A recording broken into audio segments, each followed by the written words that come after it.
Complicated అయిన విషయం ఎప్పుడు తెలిసింది ఇది? కాంప్లికేటెడ్ అయిన విషయం ఏంటంటే ఆల్ ఆఫ్ సడన్ మధ్యలో కొంచెం కాఫ్ తరచుగా ఈ మధ్యన వస్తుంటే అరే కొంచెం చూపించుకోరా అన్నాము, లేదు నేను వచ్చి తీసుకెళ్తా అన్నాను. తర్వాత మళ్ళీ వెళ్ళాను, హాస్పిటల్కి వెళ్ళాను, అంత బాగానే ఉందన్నారు అన్నాడు.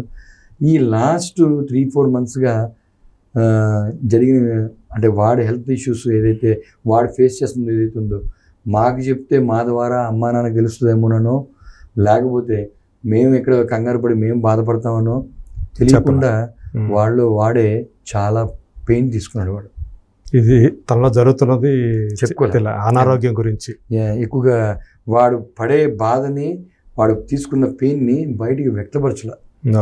మేము బయట నుంచి కొంత గ్రహించాం, కానీ ఇంత జరిగిపోద్దన్న ఇంత ఇది అనుకోలే. మనిషి పోతాడని ఎలా అనుకుంటామండి? మనిషి నడుస్తున్న మనిషి, అరే ఏదో ఇబ్బంది పడుతున్నాడు, సరే జాగ్రత్త, రెస్ట్ తీసుకోరా, ఎక్కువ టెన్షన్ పడమాకరా, సర్లే. మీతో మాటల మధ్యలో పిల్లల గురించి కానీ తర్వాత వైఫ్ గురించి కానీ చెప్తా వాడు కలిసామంటే వాళ్ళ అమ్మ నాన్న, వాళ్ళ భార్య, వాడి పిల్లలు, ఫ్రెండ్స్ వీళ్ళ గురించే మాట్లాడతారు. మేమిద్దరం కలిస్తే ఎక్కడెక్కడో ఊర్లో ఉన్న ఫ్రెండ్స్ గురించి కూడా మాట్లాడాడు. అలాంటిది వాడు ఉండేది లోయర్ ట్యాంక్ బండ్, వాడు మిస్సెస్ ఉండేది Ashok Nagar, just 1.5 to 2 kilometers రేడియస్లో ఉంటుంది అని మిస్సెస్. ఓకే, ఇంకా అంత దగ్గర ఉన్న భార్య గురించి, తాళి కట్టిన భార్య గురించి, వాడు జీవిత భాగస్వామి గురించి, వాడి పుట్టిన పిల్లల గురించి వాడు అడగకుండా ఉంటాడండి? ఎన్ని రూమర్స్ అంటే, అరే చనిపోయిన రోజు వాస్తవం ఏంటో తెలుసుకోవడానికి వాళ్ళ ఫ్యామిలీ మెంబర్స్ని కన్సల్ట్ చేయాలి. అది కన్సల్ట్ చేయాలి ఏ ఛానల్ వాడు. ఎలా జరిగిందనేది వాళ్ళగా వాళ్ళే ఊహించేసుకొని సూసైడ్ అంటారు. నేను ఆ రోజు వెంటనే సుమన్ టీవీ మన రోషన్కి కూడా ఫోన్ చేసి, బ్రదర్ ఇలా మన దాంట్లో కూడా ఏదో రాంగ్గా కన్వే అవుతుంది, దాన్ని కరెక్ట్ చేసుకుని అంటే, అది ఇప్పుడు ప్రస్తుతానికి నాకు తెలియదు భయ్యా, నేను ఒక నెంబర్ ఇస్తానని చెప్పేసి తిరుమల రెడ్డి గారిది నెంబర్ ఇచ్చాడు. ఆయనకి వెంటనే ఫోన్ చేసి సార్ ఇలాగేదో తెలియకుండా, అంటే వాస్తవం తెలియకుండా ఏదో మన దాంట్లో ప్లే అవుతుంది, దాన్ని కరెక్ట్ చేస్తే బాగుంటుంది, ఇది ఈ టైం కాదు, ఇది ఇప్పుడు మేము అంతా అతను చనిపోయి ఆ పరిస్థితిలో ఉన్నాము, మేము అంతా అక్కడ చాలా బాధలో ఉన్నాము, ఈ వీడియోస్ ఏమో ఇలా వస్తున్నాయంటే, సారీ అండి నేను వెంటనే దాన్ని రెక్టిఫై చేసుకుంటానని చెప్పన్నారు. హంబుల్ రిక్వెస్ట్ అండి, ఏదైనా ఉంటే కనుక మీరు పంపించండి మనిషిని, లేదంటే కనుక ఉన్నదాన్ని కరెక్ట్ చేయండి. వాడు చనిపోయింది నార్మల్ డెత్ సర్టిఫికేట్ రావడానికి ఒక 10-15 days పడుతుంది. నా దగ్గర డెత్ సమరీ ఉంది, మీరు సమరీలో కింద లైన్ కూడా ఉంది, నేను మీకు వాట్సాప్ చేస్తానని చెప్పి ఆయనకి వాట్సాప్ చేశాను, తిరుమల రెడ్డి గారికి. అలాగే రోషన్కి కూడా నేను వాట్సాప్ చేశానండి. దాన్ని చూసుకుని మళ్ళీ వెంటనే కరెక్ట్ చేశారు, తీయడం జరిగింది. ఈ లోపల ఎవరి కాళ్ళు ఈ రోజున తెలిసిన పేర్లు 4 అయితే తెలియని ఒక 40 ఛానల్స్ వాళ్ళు, యూట్యూబ్లో వీళ్ళందరూ కూడా ఇష్టారాంశంగా పెట్టేశారు. వాడు సూసైడ్ చేసుకున్నాడు, వాడు తాగుబోతు, వాడు మంచోడు కాదు, వాడు ఉమనైజరు. ఇది కరెక్ట్ కాదండి. ఏదైనా మనిషి గురించి తెలియకపోతే వాళ్ళకి సంబంధించిన వాళ్ళని తెలుసుకుని పిలిపించి కూర్చోబెట్టి మాట్లాడి ఇంటర్వ్యూ చేయండి. లేకపోతే వాళ్ళ బ్లడ్ బ్రదర్స్, అది వాళ్ళ బ్లడ్ రిలేషన్, వాళ్ళని కలవండి, వాడి వ్యక్తిత్వం గురించి ఏంటి తెలుసుకోండి. అంతేగాని ఏమీ తెలుసుకోకుండా వాడి గురించి నెగిటివ్ ఇలా చేస్తే ఎంత తప్పండి. వాడు ఆల్రెడీ ఎంతో బాధతో వెళ్ళిపోయాడు. కానీ మీరు అన్నట్టు ఇది ఆపరేషన్ అయిన తర్వాత ఏమన్నా కొంచెం అలవాట్లు ఏమన్నా చేంజ్ చేసుకున్నాడా? అలవాట్లు చేంజ్ చేసుకున్నాడు అంటే, అలవాట్లు అనేది అంటే వాడు డాక్టర్లు చెప్తారు కదా బాబు, మళ్ళీ మీరు డ్రింక్ తీసుకుంటే రెస్ట్రిక్షన్స్ ఉన్నాయి, డాక్టర్ చెప్పిన రెస్ట్రిక్షన్స్ ఉన్నాయి, కానీ రెస్ట్రిక్షన్స్తో ఫాలో అవుతూ బాధని మర్చిపోలేక చాలా ఒక పెగ్గో తీసుకుంటాం ఎక్కువసేపు. అంటే ఇప్పుడు డ్రింక్ చేయనోడు ఈ రోజుల్లో ఎవరు లేరండి. అందులో బాధలో ఉన్నవాడు, మనోవేదనకు గురైనవాడు ఉంది. అంటే మీరు పక్కనే ఉంటారు కాబట్టి నేను ఎప్పుడు కూడా ఆల్వేస్, అరే నేనున్నానంటే వాడు తాగడు, ఓకే నేను గట్టిగా తిడతానని. అలాగే కొంత క్లోజ్ ఫ్రెండ్స్ ఉన్నారు, ఈ సత్యప్రకాష్, సోకాళ్ళు ఇంకొక 4-5 ఉన్నారు.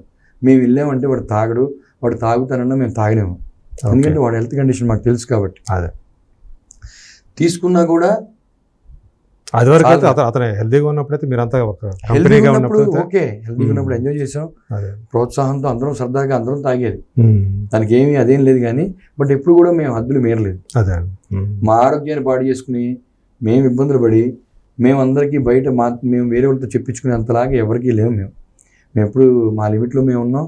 అదే. అసభ్యకరంగా ఎక్కడ ప్రవర్తించలేదు, ఎవరి దృష్టిలో కూడా మేము బ్యాడ్గా పడలేదు.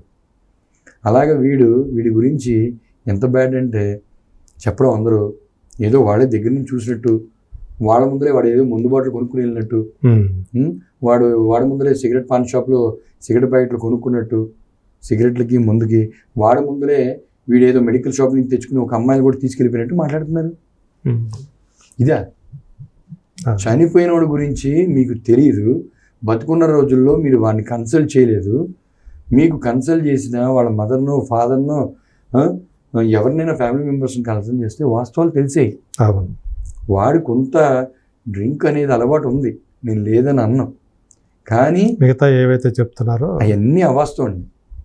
డ్రింక్ ఉంది తక్కువ మోతాదులో, సిగరెట్ అలవాటు ఉంది, వాడు అంటే హ్యాబిట్గా వాడు బేసికల్లీ మంచి ఫుడ్డీ అండి, బాగా తింటాడు వాడికి నాన్ వెజ్ అంటే చాలా ఇష్టం వాడికి. అదే. అలాగే ప్రేమగా ఉంటాడు, ఆప్యాయంగా మాట్లాడతాడు. పిల్లల గురించి అసలు ఇది ఆలోచించేవాడు ఎక్కువగా, అంటే వాళ్ళ భవిష్యత్తు పిచ్చండి వాడికి.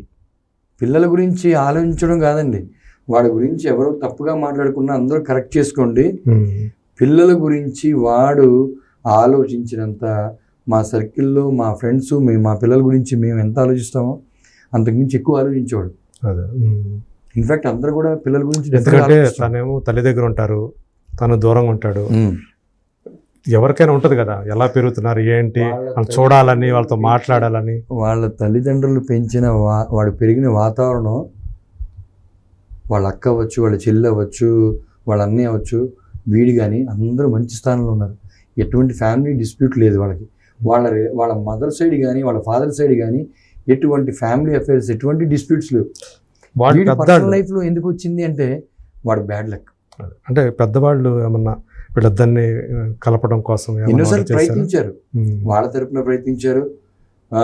ఇన్ఫ్యాక్ట్ ఆ అమ్మాయి తరపున కూడా ఒకళ్ళిద్దరు నాకు తెలిసినంత మటుకు ప్రయత్నం చేశారు, కానీ మరి అది సక్సెస్ అవ్వాలి. ఫ్రెండ్స్తో పాటు నేను బాగా చాలా విశ్వప్రయత్నం చేశాను, ఎన్నో రకాలుగా ఫోన్ మాట్లాడాను, ఎన్నో రకాలుగా కలిసినప్పుడు నేను చెప్పకూడదు కానీ శశి వాడి విషయంలో ఏదన్నా నువ్వు ఒక్కసారి ఎక్స్క్యూజ్ ఇస్తానంటే నీ కాళ్ళు పట్టుకుంటా నేను, వాడంటే నాకు అంత ఇష్టం, వాడి మీద నువ్వు ఏదైతే అభిప్రాయం ఉన్నదో అది కొంత టైం మళ్ళీ నువ్వు అవకాశం ఇచ్చి చూడు, మళ్ళీ కూడా సేమ్ నీకు ఏదన్నా నీకు నచ్చినట్టుగా వాడు కనబడితే then you take a decision. Okay, ఏది అవకాశం ఇవ్వకుండా ఒకసారి నువ్వు డెసిషన్ తీసేసుకుని గ్యాప్ ఇచ్చేసి వదిలేసి ఉంటే కరెక్ట్గా అది చేసి ప్లీజ్ నేను ప్రాధాన్యపడుతున్నా, ఒక్కసారి అవకాశం ఇవ్వు. వాడు నీతో ఉంటే చాలా మార్పు వస్తుంది. వాడు గురించి వాడు పట్టించుకుంటూ వాడు మీతో పాటు ఉన్నాడనే ధైర్యంతో వాడు ఇంకా తొందరగా చాలా స్ట్రాంగ్ అయ్యే అవకాశం ఉంటుంది. ఈ రోజున వాడికి అంత సక్సెస్ టీవీ ఇండస్ట్రీలో ఉండి ఎన్నో క్యారెక్టర్స్కి తర్వాత కూడా వస్తున్నా కూడా వాడు చేయకుండా ఉండిపోయాడు లాస్ట్ 3.5 years నుంచి. అంటే దిస్ ద ఓన్లీ రీజన్. వాడు మ్యాట్రిమోనియల్ లైఫ్ డిస్టర్బెన్స్ అయిపోయింది, నా భార్య నా దగ్గర లేదు, నన్ను ఇష్టపడ్డ అమ్మాయి, నేను ఇష్టపడ్డ అమ్మాయి, నా పిల్లలు నా దగ్గర ఉండలేదనే బాధకి వాడు చాలా ఎఫెక్ట్ అయిపోయాడు. వాడు ఎన్నో షేర్ చేసుకున్నాడు. ఓకే, ప్రతిసారి ఫైనల్గా వాడు బాధనే వ్యక్తపరుచుకునేవాడు.